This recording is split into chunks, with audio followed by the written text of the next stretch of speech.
Hello there, welcome to this Carbon Academy tutorial on A-level biology. This is part 3 of the nervous system topic, and in this video we will look at the structure of the nervous system and the control of heart rate. So let's get started. Here are the aims of this tutorial. We'll briefly describe the structure of the nervous system, explain how the nervous system differs from the hormonal system, explain how the nervous system controls heart rate, and recognize the anatomy of the heart and describe its function, describe the process of cardiac muscle contraction, and also explain the importance of the non-conductive collagen and the delay in transmission of action potential from the sinoatrial node to the atrioventricular node. Okay, let's start by understanding the structure of the nervous system. Some of this will be familiar to you. The nervous system is divided into two parts. First is the central nervous system, consisting of the brain and the spinal cord, and second is the peripheral nervous system, which consists of all the nerves exiting the brain and spinal cord.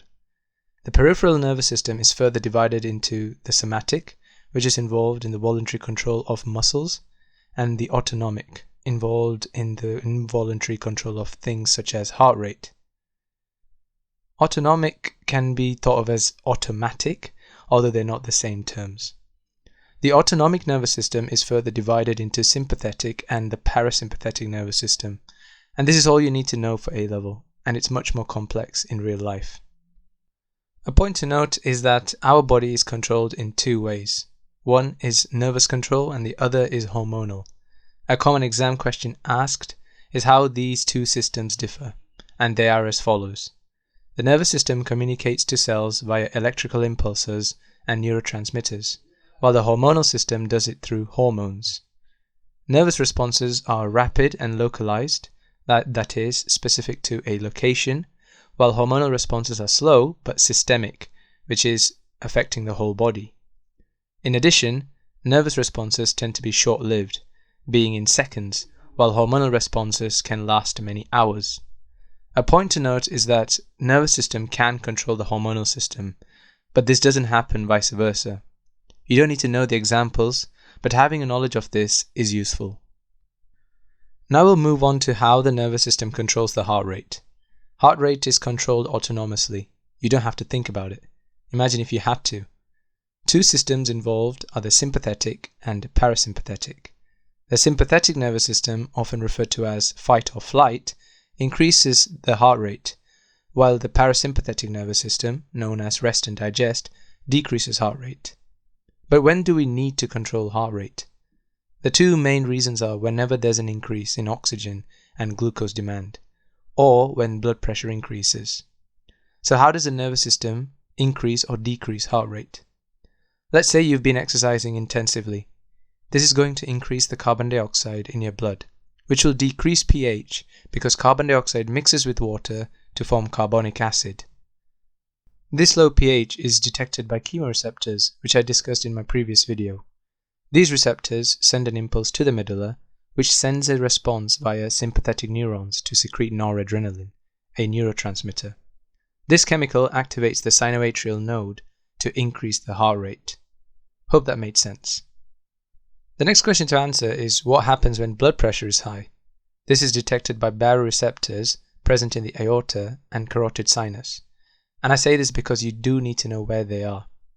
These receptors send an impulse to the medulla, which sends a response via a parasympathetic neuron, in this case the vagus neuron, which secretes the neurotransmitter acetylcholine.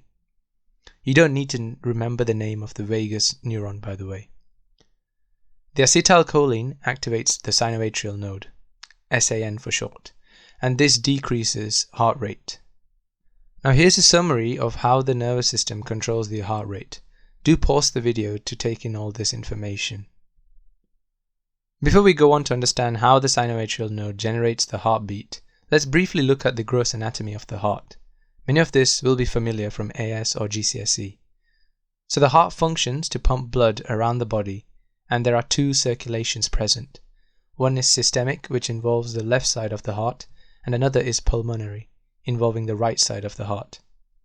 The pulmonary circulation is as follows. Blood comes in from the vena cava and into the right atrium. It then goes to the right ventricle via the atrioventricular valves, short for AV. The AV valve on the right is called the tricuspid valve, and on the left is called the mitral valve. However, you don't need to remember the names. The blood then flows through the semilunar valve, that is the pulmonary valve, and into the pulmonary artery, which transports the blood to the lungs. The systemic circulation, meanwhile, starts from the pulmonary vein and into the left atrium.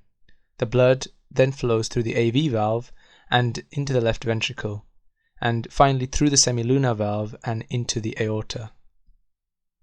Remember, the systemic circulation circulates blood around the body. Okay, now let's answer how the SAN controls heart contraction. A point to note is that unlike other muscle types, cardiac muscle is myogenic, which means it can contract by itself. It doesn't need input from the brain. This means if you remove a heart from a living person, it will beat by itself for a few hours. Quite amazing, right? Anyways, the sinoatrial node generates an action potential from the neurotransmitters released by the sympathetic and parasympathetic neurons. The SAN is found in the right atrium, by the way. This action potential travels to the atrioventricular node, AVN for short. Then it travels through the bundle of His and the Purkinje fibers to allow the ventricles to contract from bottom upwards simultaneously. A few key points to note about cardiac muscle contraction are: there is non-conducting collagen present between the atria and the ventricles. Image a plastic cover around a live wire. And this is important because we don't want the action potential going directly to the ventricles, as this will cause the ventricles to contract from the top, and the collagen prevents this from happening.